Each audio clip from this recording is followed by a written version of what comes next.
माता दी प्रिय भक्तों, अभी गुप्त नवरात्रि जो चल रही है उसमें आपको यदि माता रानी की सेवा करनी है, यदि आप करना चाहते हैं माता रानी की सेवा, या पहले से भी आपने कोई सिद्धियां प्राप्त कर रखी है या पहले से आप कोई साधना कर रहे हैं, उसका यदि आपको लाभ नहीं मिल रहा है, आपने मतलब काफ़ी समय से आप साधना कर रहे हैं फिर भी आपको लाभ नहीं मिल रहा, तो ये जो समय है, जो ये आपके लिए बहुत ही अच्छा समय है। इसमें आप गुप्त नवरात्रा में कर सकते हैं। मैं आपको बता देता हूँ, आप ओम एम ह्रीम क्लीम चामुंडाई विच्चे नमः इस नवारण मंत्र का जाप करके या फिर सिद्ध कुंजिका स्तोत्र का नित्य को पाठ करके आप लाभ प्राप्त कर सकते हैं। इससे आपकी साधना के अंदर जो दिक्कतें आ रही हैं वो आपकी साधना के अंदर कोई भी प्रकार की दिक्कत नहीं आएगी। अभी जैसे मतलब आपने कोई भोग लगाना शुरू किया तो आप उस भोग से लाभ प्राप्त नहीं हो रहा है, तो अभी आप अपने आचमन करवा के माता रानी को आचमन करवा के फिर भोग लगाएं। उससे आपको अनेकों प्रकार के फायदे होंगे। दूसरा, यदि आप अखंड जोत रखते हैं माता रानी की तो उससे भी फायदा होगा।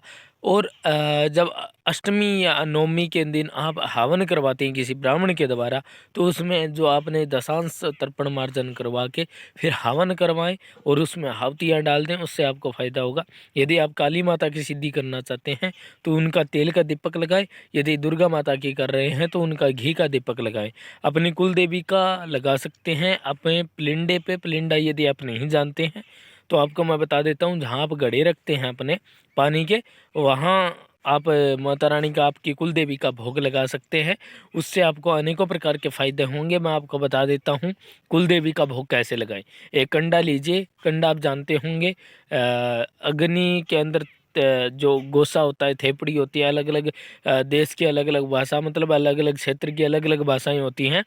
उसमें हमारे यहाँ थेपड़ियाँ कहते हैं। उसका एक कंडा लेके उसको जला के उसके ऊपर घी और गुड़ का भोग लगा दीजिए अपनी कुल देवी के नाम का। यदि आपके पितर हैं तो उनका नाम लगाइए और अरदास कीजिए कि माता रानी को आप, हे पितृदेव जी महाराज, माता रानी को प्रसन्न कीजिए और मेरे को जो साधना कर रहा हूँ साधना का लाभ मिले। या फिर आप कुलदेवी को यदि भोग लगाते हो तो उनको बोलिए कि हे कुलदेवी, आप से प्रार्थना करते हैं कि आप आएं और हमें आशीर्वाद प्रदान करें, मेरी साधना को सफल बनाएं। ऐसा करने से आपको अनेकों प्रकार के इस गुप्त नवरात्रि में फ़ायदा होने वाला है। यदि आप भी कुछ अलग से पूछना चाहते हैं गुप्त नवरात्रि में क्या करें तो कमेंट के द्वारा पूछ सकते हैं। हमारे चैनल को सब्सक्राइबर कर दीजिए। धन्यवाद।